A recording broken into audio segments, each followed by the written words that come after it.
অতএব আমাদের জাতির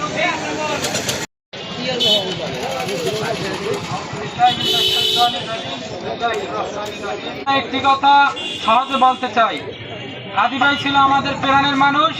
তিনি বাংলাদেশের জন্য লড়ে গেছেন। তাকে হত্যা করা হয়েছে, আমরা আজ পর্যন্ত দেখতে পেয়েছি। হাদি ভাইয়ের হত্যার বিচার করা হয় নাই। আমরা বর্তমানে বলতে চাই, আমরা হাদি হত্যার বিচার না হওয়া পর্যন্ত রাজপথে লড়ে যাব। আল্লাহ তাআলা রব্বুল আলামিন সূরাতুল বাকারায় বলেছেন, যারা সবাই হাদি হব।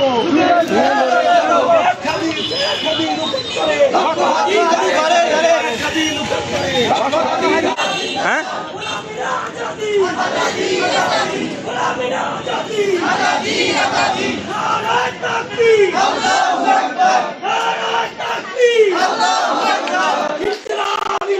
জিন্দাবাদ জিন্দাবাদ দিল্লি না ঢাকা দিল্লি না ঢাকা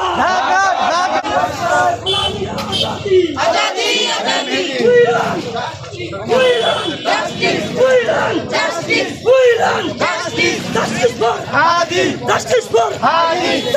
কথা বলতে চাইতেছি আর কি, এই উসমান হাদি আমার ছেলে যখন মারা যায় তখন আমার বাড়িতে উনি যায়, আমাদেরকে সান্ত্বনা দেয়, আমার স্ত্রীকে সান্ত্বনা দেয়, সবাইকে সান্ত্বনা দেয়।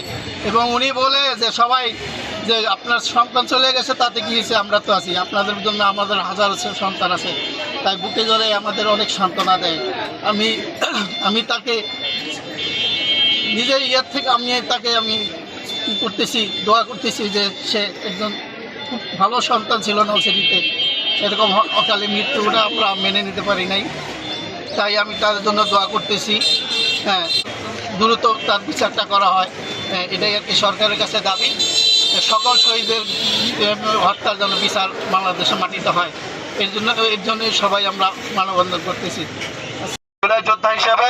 এবং এই সরকার, নির্বাচিত সরকারের পরবর্তী সময়ের বিচারের জন্য যে বিক্ষোভ করা লাগতেছে, এটা আমি মনে করি আমাদের জন্য একটা লজ্জাকর বিষয়।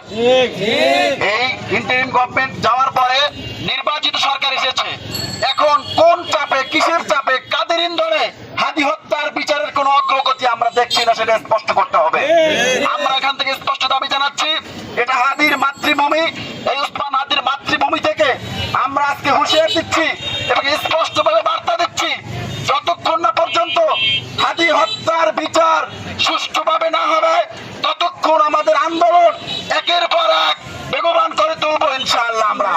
এবং আমরা এই সরকারের কাছে একটা প্রশ্ন রাখছি, কেন, কিসের জন্য, কিসের চাপে, কাদের ইন্ধনে, কাদের জন্য, কাদেরকে খুশি রাখতে আপনি হাদি হত্যার বিচারকে অগ্রগতি করছেন না? হাসিনা এখন মোদির কাছে আছে, খুব সহজ হয়ে গেছে ব্যাপারটা।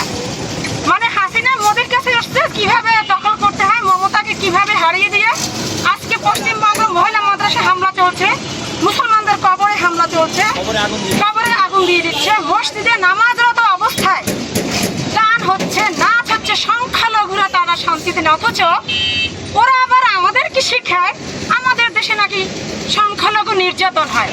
এটা নাকি তাদের কাছে ভারতের মতো একটা জঙ্গি রাষ্ট্রের কাছ থেকে নাকি আমাদেরকে শিখতে হবে মানবতা কাকে বলে।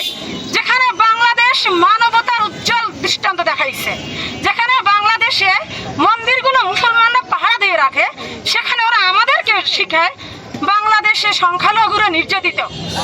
এখন যেই সুশীলপনা চলছিল, সেই সুশীলরা কোথায়? কোন আওয়াজ তুলে না কেন? পশ্চিমবঙ্গে কি হচ্ছে কোনো কথা বলছে না কেন?